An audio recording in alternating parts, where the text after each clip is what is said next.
Hello friend, कैसे हैं आप सभी। आई होप आप बहुत अच्छे होंगे। आज के इस वीडियो में हम चैप्टर नंबर 3 अकाउंटिंग इक्वेशन का क्वेश्चन नंबर 14 करने वाले हैं, जो कि इस चैप्टर का लास्ट क्वेश्चन है। तो हमने देखा था पहले स्टार्टिंग के क्वेश्चन में मैं सारी चीज़ों को, जितने भी एसेट्स होते थे और जितने भी लाइबिलिटीज़ होते थे, सारे को लिखता था। फिर उसके बाद अमाउंट जो भी डिक्रीज या इंक्रीज होते थे उस तरीके से लिखता था। उसके बाद मैं आपको ये बताया कि हम ऊपर में एक बार लिख सकते हैं और नीचे में प्लस माइनस करके उसको सॉल्व कर सकते हैं, जैसे कि आपके बुक में एग्जांपल्स में भी दिए हुए हैं। तो हम उसी तरीके से करेंगे, क्योंकि इससे क्या है, हमारा समय भी बचता है। क्योंकि हम हर ट्रांजेक्शन में बार बार वही कैश, स्टॉक, बिल्डिंग, मशीनरी लिख रहे हैं, फिर अमाउंट लिख रहे हैं, तो उससे क्या होता है, हमारा टाइम ज़्यादा लगता है। तो बेटर ये है कि हम सीधा ऊपर में एक बार लिख देंगे और हम प्लस माइनस करते चलेंगे। तो आइए सीखते हैं question number 14। Question number 14, show the effect of following transaction on the accounting equation. Transaction 1 है, Manoj started business with cash 2,30,000, goods 1 lakh rupees और बिल्डिंग 2 लाख रुपीज़। तो जो मनोज है वो बिजनेस स्टार्ट कर रहा है जिसमें 2,30,000 रुपये का कैश ला रहा है। गुड्स मतलब कि स्टॉक कितने का है गुड्स उसके पास, 1 लाख रुपीज़ का, और बिल्डिंग है 2 लाख रुपीज़ का। तो सबसे पहले हम यहाँ पर एसेट साइड में लिख देते हैं कैश, और यहाँ पर हम इज इक्वल टू लिख लेते हैं कैपिटल। तो क्या क्या ला रहा है, तो एक कैश ला रहा है प्लस गुड्स भी ला रहा है। तो गुड्स की जगह क्या आ जाएगा, स्टॉक आ जाएगा, और तीसरा बिल्डिंग भी ला रहा है। तो यहाँ पर हम लोग बिल्डिंग लिखेंगे। तो ये BUILD शॉर्ट में मैं लिख रहा हूँ, ठीक। यहाँ पर हम ट्रांजेक्शन में लिखेंगे being started business with cash.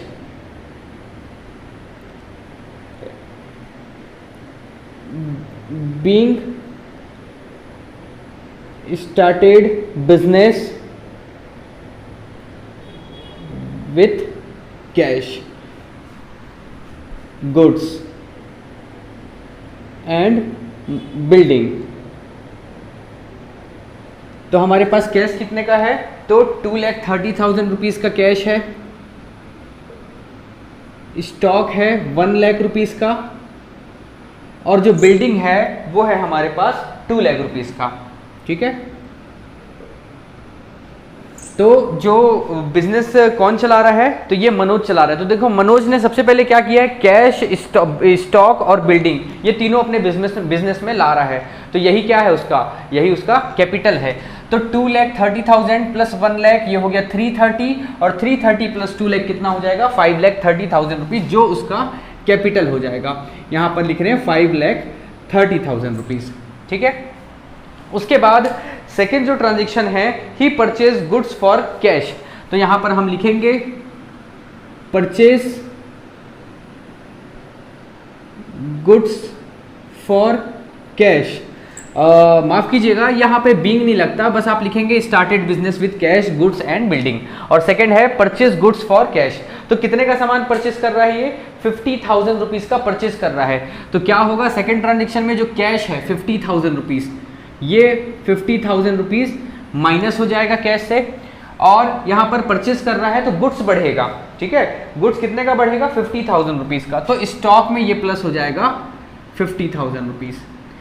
ये दो ट्रांजेक्शन आप लिखने के बाद क्या करेंगे, एक लाइन पूरी तरीके से आप खींच देंगे। यहाँ से एक लाइन खींच लेते हैं, ये आप लाइन खींच लेंगे, और इसी के नीचे आप लिख लेंगे न्यू इक्वेशन। जब भी आप स्टार्ट करेंगे तो पहला ट्रांजेक्शन और दूसरा ट्रांजेक्शन दोनों को लिख लेंगे। पहला तो पूरा लिखेंगे, उसके बाद दूसरे में जो इफेक्ट आ रहा है उसको लिखेंगे। उसके बाद आप लाइन खींचकर न्यू इक्वेशन लिख लेंगे। तो न्यू इक्वेशन क्या बन रहा है, तो कैश में 50,000 रुपीज़ कम हो गया, मतलब कि कैश की वैल्यू हो गई 1,80,000 रुपीज़, और स्टॉक 50,000 से बढ़ गया, तो ये हो जाएगा 1,50,000 रुपीज़, और बिल्डिंग है 2 लाख रुपीज़ का, और यहाँ पर capital as it is 5,30,000 rupees का कैपिटल है। उसके बाद हम आएंगे ट्रांजेक्शन थर्ड में। तो ट्रांजेक्शन थर्ड क्या है, ही सोल्ड गुड कॉस्टिंग 20,000 रुपीज़, और आगे दिया हुआ है 35,000 रुपीज़। तो समझना, कितने के सामान को, 20,000 रुपीज़ का सामान है, ये कॉस्ट प्राइस है। इसको बेचा कितने में है, तो ये बेचा है 35,000 रुपीज़ में सेलिंग प्राइस इसका है 35,000 रुपीज़। 20,000 रुपये उसकी कॉस्टिंग है, बेचा कितने में है 35,000 रुपीज़ में। कितने रुपए का प्रॉफिट हो रहा है, तो ये 15,000 रुपीज़ का इसको प्रॉफिट हो रहा है। भाई कोई सा भी बिजनेसमैन जो है वो बिजनेस क्यों करता है, प्रॉफिट अर्न करने के लिए बिजनेस करता है। ये 20,000 के सामान को 35,000 रुपये में बेचा, मतलब कि इसको 15,000 रुपये का प्रॉफिट हो रहा है। तो हमारे अकाउंटिंग इक्वेशन में क्या क्या इफेक्ट आएंगे, तो पहली बात तो ये जो 20,000 रुपीज़ है उससे स्टॉक कम हो जाएगा, स्टॉक कम हो जाएगा। तो हमारा स्टॉक कितना था 150, तो ये माइनस हो जाएगा 20,000 रुपीज़ से, माइनस हो जाएगा। और 35,000 रुपीज़ हमारे पास आ गया, और ये कैश में बेच रहा है। ही सोल्ड गुड्स कॉस्टिंग ₹20,000 को 35,000 रुपीज़ में बेचा है। यहाँ पर ना ही कैश लिखा हुआ है, ना ही चेक लिखा हुआ है, ना ही किसी का नाम लिखा हुआ है।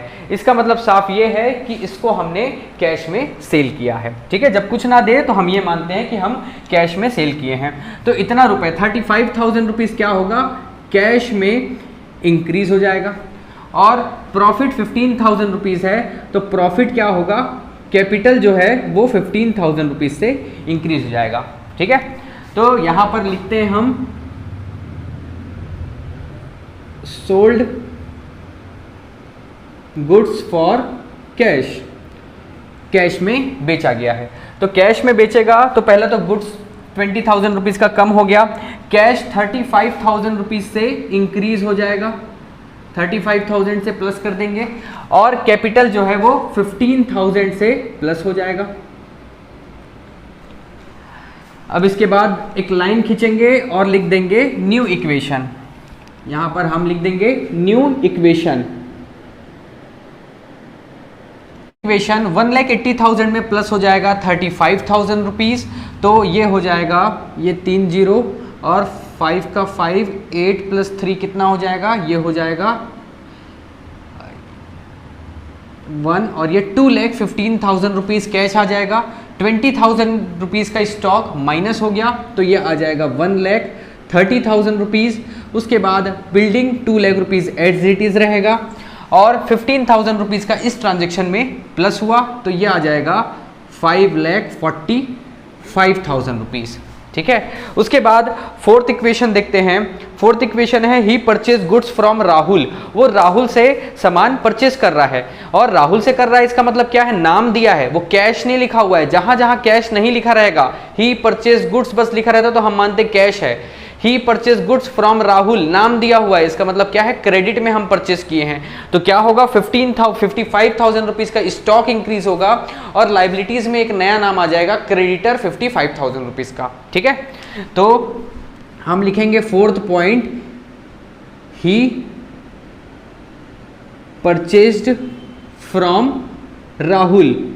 राहुल से सामान खरीदे हैं, तो स्टॉक बढ़ जाएगा 55,000 रुपीज़ से, और यहाँ पर एक नया क्रेडिटर आ जाएगा 55,000 रुपीज़। ठीक, यहाँ पर हम लाइन खींच देंगे, और कैश एज इट इज़ रहेगा, ये आ जाएगा न्यू इक्वेशन।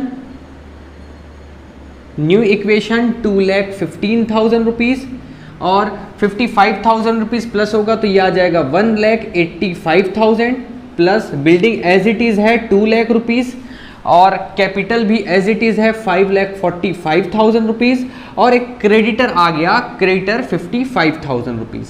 ठीक है, इसके बाद हम फिफ्थ ट्रांजेक्शन देखेंगे, he sold goods to Varun costing 52,060। इसका मतलब क्या है, देखिएगा, वरुण को सामान बेचा गया, he sold goods to Varun लिखा हुआ है। अगर ही सोल्ड गुड्स दिया रहता, बस इतना ही लिखा रहता, तो हम ये मानते कि कैश में सेल किए हैं।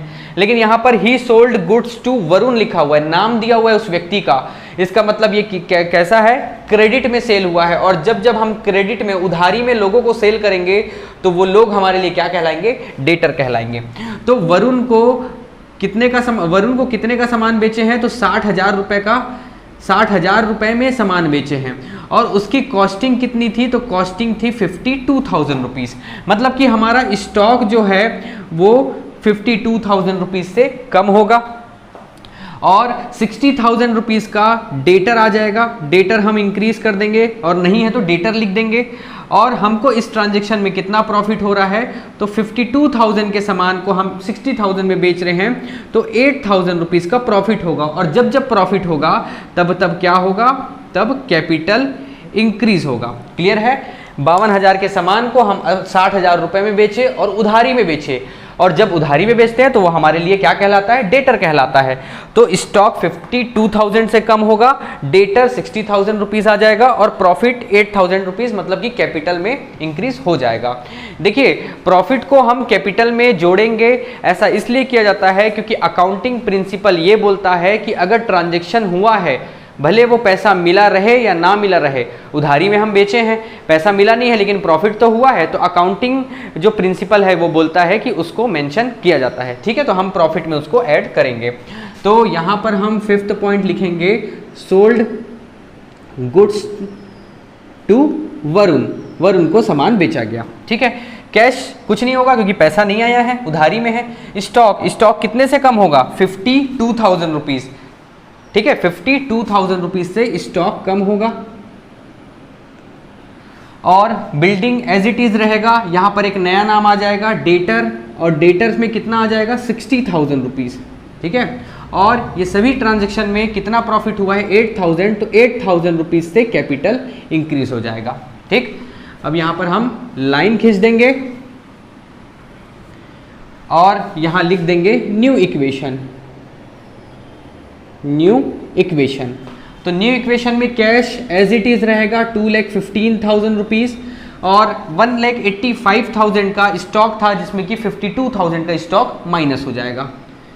तो ये 3 0, ये 5 में 2 गया 3, 8 में 5 गया तो 3, और ये हो जाएगा 1। 1,33,000 का स्टॉक बचा। Building as it is 2 lakh rupees, और डेटर्स हमारा 60,000 हो गया, is equal to 8,000 rupees increase हो गया, प्रॉफिट है ना। तो ये 3 0, 5 और 8 हो जाएगा 13, ये 5,53,000 रुपीज़ कैपिटल हो गया, 55,000 रुपीज़ क्रेडिटर हो जाएगा। क्लियर है, आई होप सो आपको समझ आ रहा होगा। और बेटा आपको अगर मेरा वीडियो अच्छा लग रहा है तो मैं आपसे रिक्वेस्ट करूंगा कि आप लाइक कीजिए, सब्सक्राइब कीजिए और अपने फ्रेंड सर्कल में ये वीडियो को पहुंचाइए, ताकि ज़्यादा से ज़्यादा लोगों को इन्फॉर्मेशन हो और ज़्यादा से ज़्यादा लोग 11th में स्कोर कर सकें अच्छा। ठीक है, क्वेश्चन नंबर 6 देखते हैं। He paid cash to Rahul in full settlement 53,000 rupees. देखिए राहुल को पैसा दिया जा रहा है फुल सेटलमेंट में, मतलब उससे पहले उधारी लिए थे। अब आप देखोगे तो ये 4th आप ट्रांजैक्शन में देखेंगे, ही परचेज फ्रॉम राहुल। राहुल से कितने का सामान खरीदे थे, 55,000 का, और वो क्या हो गया था, क्रेडिटर हो गया था क्योंकि हम उधारी में खरीदे थे। उसको देना है 55,000 रुपीज़, और यहाँ हम कितना दे रहे हैं, 53,000 दे रहे हैं इन फुल सेटलमेंट। तो जब जब ऐसा लिखा रहेगा फुल सेटलमेंट, मतलब कि क्या होगा, हमको बेनिफिट हो रहा है।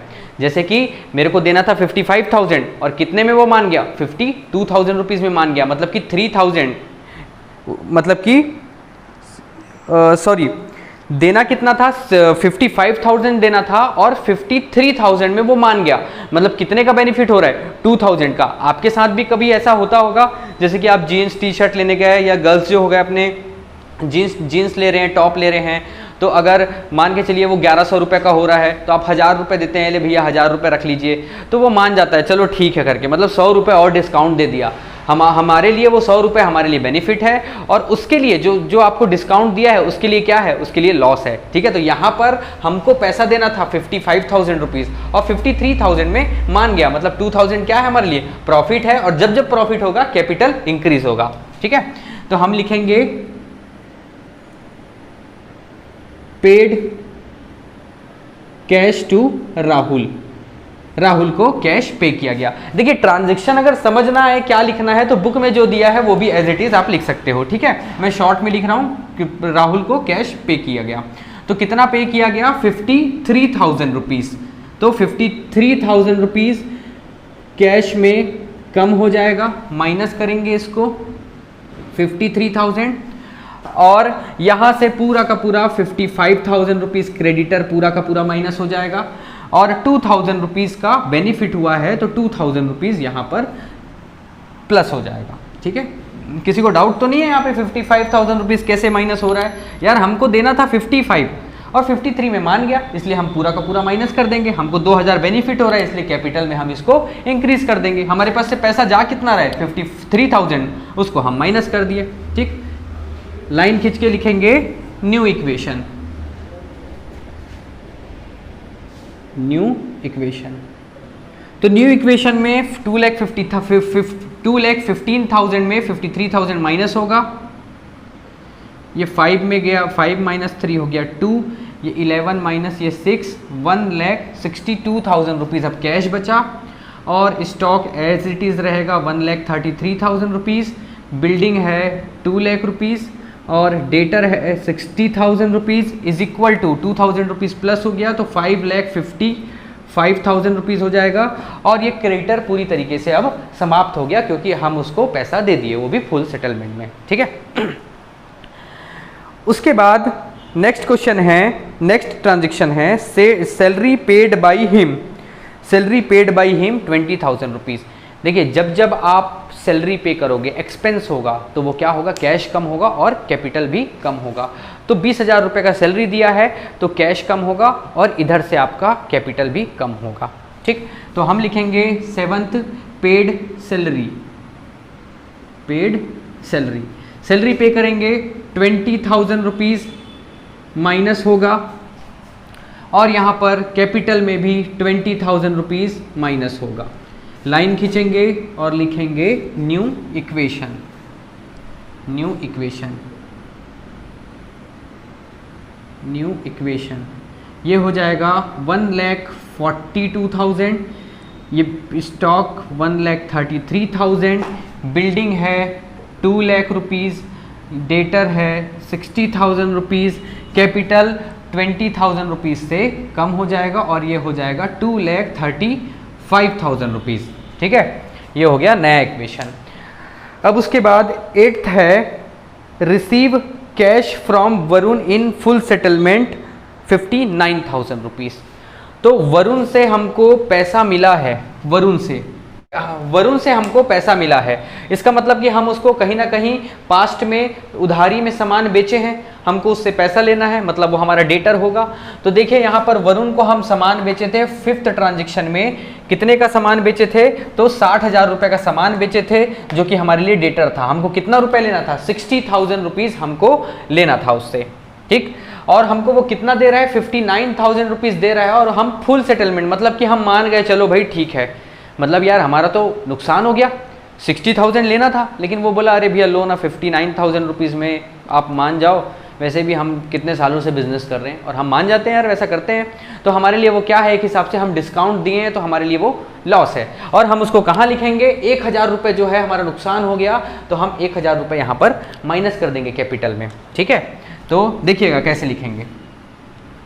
तो cash receive from Varun, Varun से हमको कैश रिसीव हुआ है, तो कैश रिसीव कितना हुआ है? 59,000, तो हम यहाँ पर कैश में 59,000 रुपीज़ प्लस कर देंगे, और यहाँ पर ये जो डेटर है ये पूरा का पूरा 60,000 रुपीज़ से माइनस हो जाएगा। लेना था 60, लिए कितना है? 59,000 रुपीज़। हमको 1,000 रुपये का लॉस हो रहा है, और लॉस होगा तो हम क्या करेंगे?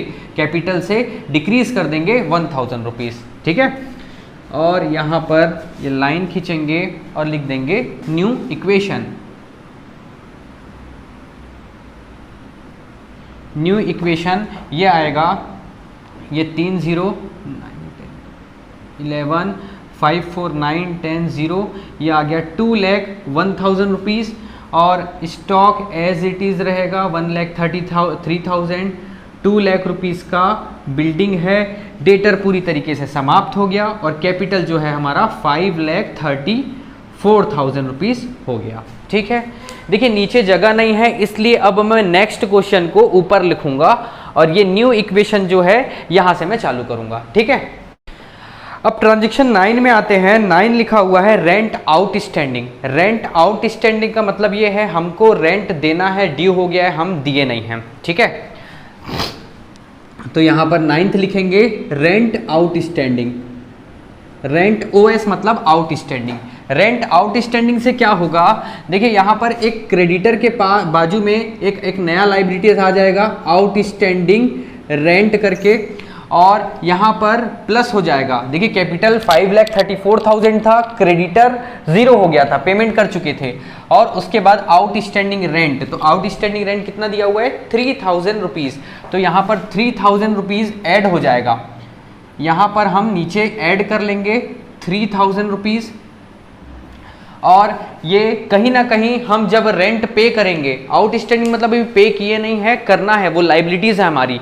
और मैं आपको बताया हूँ अकाउंटिंग प्रिंसिपल ये बोलता है जो भी ट्रांजैक्शन हो रहा है, भले वो हमको पैसा मिला है नहीं मिला है, हम जैसे कि प्रॉफिट को दिखाते थे, कैपिटल में इंक्रीज करते थे, वैसे ही हमारा जो रेंट है वो एक्सपेंस है, आज नहीं तो कल देना है, इस वजह से हम कैपिटल को क्या करेंगे, माइनस कर देंगे 3,000 रुपीज़ से।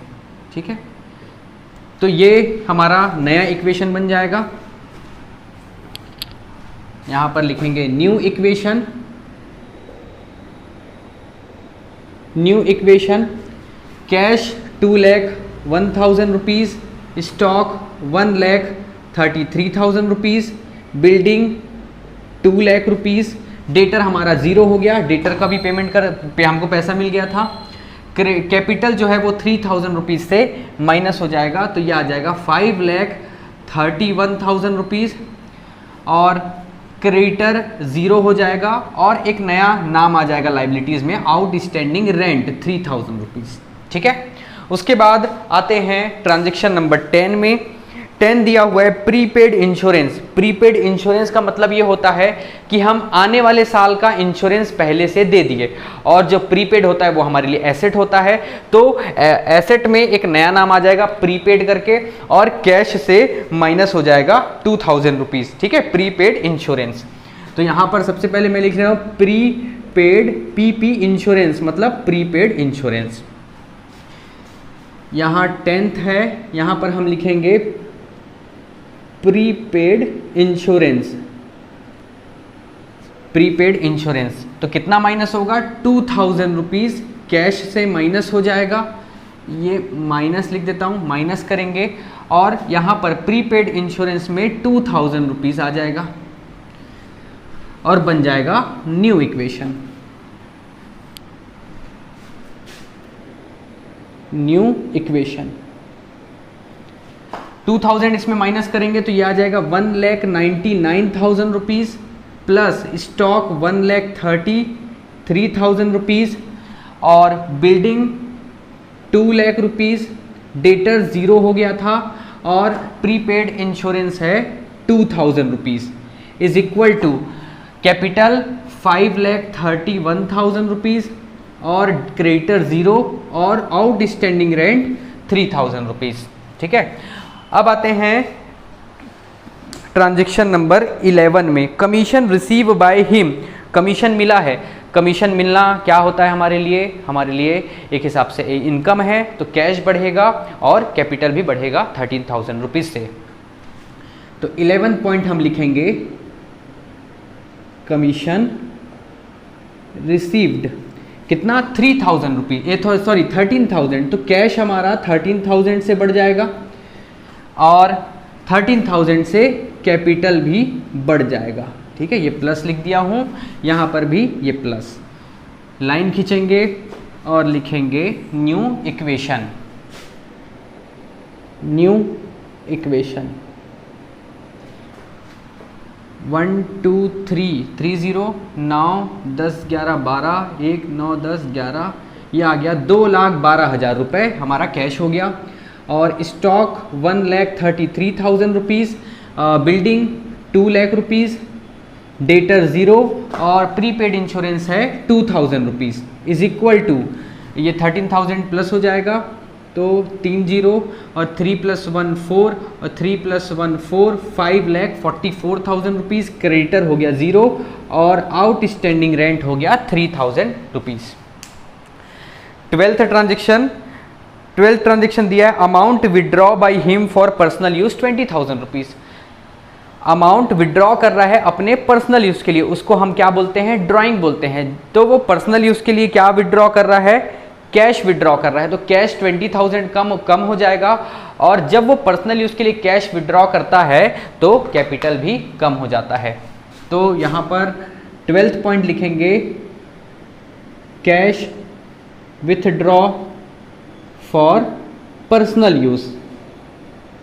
पर्सनल यूज़ के लिए वो कैश विड्रॉ कर रहा है, कितना, तो 20,000 रुपीज़। और यहाँ पर कैपिटल में माइनस हो जाएगा 20,000 रुपीज़। यहाँ पर लाइन खींचेंगे और लिखेंगे new equation.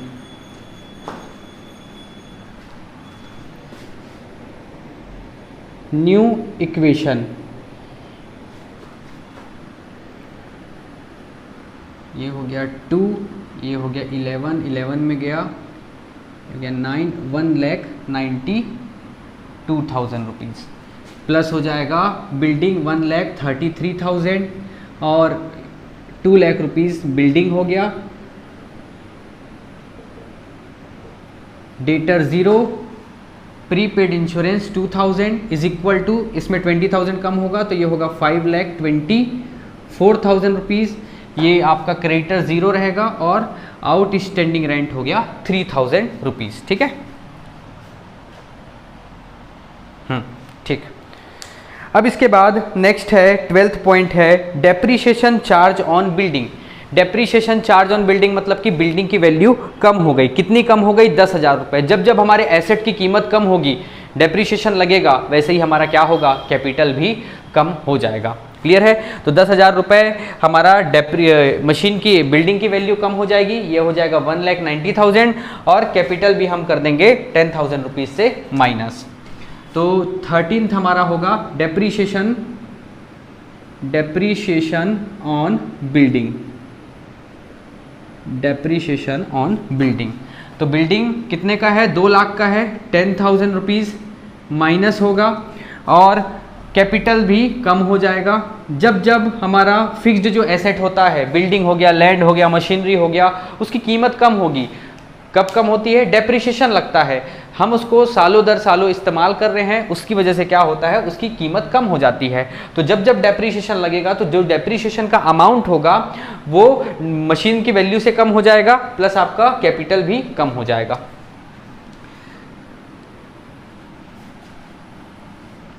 New equation,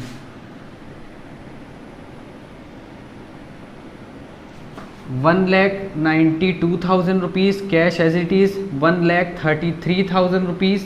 capital कम हो जाएगा और डेप्रीशिएशन लगेगा और बिल्डिंग की वैल्यू हो जाएगी 1,90,000। डेटर 0 है और प्रीपेड इंश्योरेंस 2,000 रुपीज़ और ये कम हो जाएगा, ये हो जाएगा 5,14,000 रुपीज़। क्रेडिटर है 0 और आउटस्टैंडिंग रेंट है 3,000 रुपीज़। तो ये हुआ 13 ट्रांजेक्शन। अभी लास्ट 2 ट्रांजेक्शन और बचे हुए हैं। क्वेश्चन नंबर ट्रांजेक्शन 14 है, फ्रेश कैपिटल इन्वेस्टेड 50,000 रुपीज़। यार कभी कभार क्या होता है, बिजनेस में पैसा कम पड़ जाता है तो घर से और पैसा लाया जाता है बिजनेस में। वैसे ये क्या कर रहा है, फ्रेश कैपिटल और ला रहा है अपने बिजनेस में। तो क्या होगा, कैश बढ़ जाएगा और कैपिटल बढ़ जाएगा। ठीक है, तो हम लिखेंगे 14 पॉइंट फ्रेश कैपिटल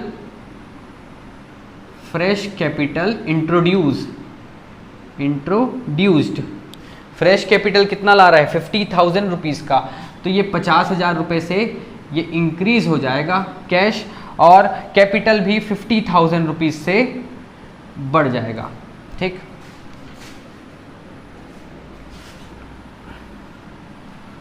यहाँ पे लिखेंगे न्यू इक्वेशन।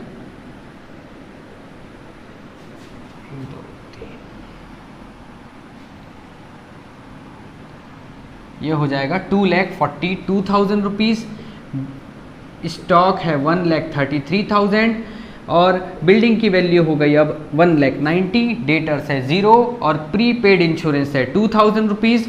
ये 50,000 रुपीज़ और आ गया, मतलब कि कैपिटल इंक्रीज हो गया, तो 5,64,000 रुपीज़ हो गया। क्रेडिटर है 0 और आउटस्टैंडिंग रेंट जो है वो है 3,000 रुपीज़। लास्ट ट्रांजेक्शन है इस क्वेश्चन का, परचेज गुड्स फ्रॉम राखी। तो हम परचेज गुड्स मतलब कि राखी से हम गुड्स खरीद रहे हैं। और कैसे खरीद रहे हैं? जब अगर नाम दिया हो और कैश या बाई चेक ऐसा कुछ ना दिया हो तो आप क्या समझेंगे कि ये हम क्रेडिट में किए हैं काम। तो राखी से हम सामान खरीदे हैं 6000 रुपीज़ का। तो 15th जो ट्रांजैक्शन है लिखेंगे परचेज गुड्स फ्रॉम राखी। राखी से सामान खरीदे हैं तो स्टॉक बढ़ जाएगा, स्टॉक हम प्लस कर देंगे 6000 रुपीज़ का। और हम परचेस किए मतलब कि हमको पैसा देना है, तो पैसा देना है तो यहाँ पर क्या आ जाएगा, ये 6000 जीरो था, वहाँ पे 6000 रुपये हमारे लिए अब एक नया क्रेडिटर आ गया। ठीक, अब यहाँ पर हम लाइन खींचेंगे और लिखेंगे न्यू इक्वेशन। न्यू इक्वेशन में हमारा जो कैश है वो है 2,42,000 रुपीज़, क्योंकि हम सामान खरीदे तो पैसा नहीं दिए, उधारी में खरीद के लाए, इसीलिए तो क्रेडिटर वहाँ पर हम प्लस किए। तो 2,42,000 रुपीज़। और हमारा जो स्टॉक है वो 6000 से बढ़कर हो जाएगा 1,39,000 रुपीज़। और ये हमारा बिल्डिंग 1,90,000 रुपीज़। डेटर जीरो का जीरो रहेगा। Prepaid insurance 2000 rupees. और कैपिटल जो है वो 5,64,000 रुपीज़ का। और क्रेडिटर 6,000 रुपीज़ से बढ़ जाएगा। और आउटस्टैंडिंग रेंट हो जाएगा 3,000 रुपीज़। ठीक है, तो मेरे प्यारे दोस्तों, आज हमने अकाउंटिंग इक्वेशन के सारे क्वेश्चंस कंप्लीट कर लिए हैं। और मैं आपसे बस एक ही चीज़ मांग रहा हूं कि आप ज़्यादा से ज़्यादा मेरे चैनल्स को आप सब्सक्राइब कीजिए, लाइक कीजिए और अपने फ्रेंड्स के साथ शेयर कीजिए, ताकि मैं भी मोटिवेट हूं और ज़्यादा से ज़्यादा वीडियो आपके सामने लाकर आपका बेस्ट रिजल्ट मैं दे सकूँ। तो चलिए मिलते हैं नेक्स्ट चैप्टर में, तब तक के लिए थैंक यू।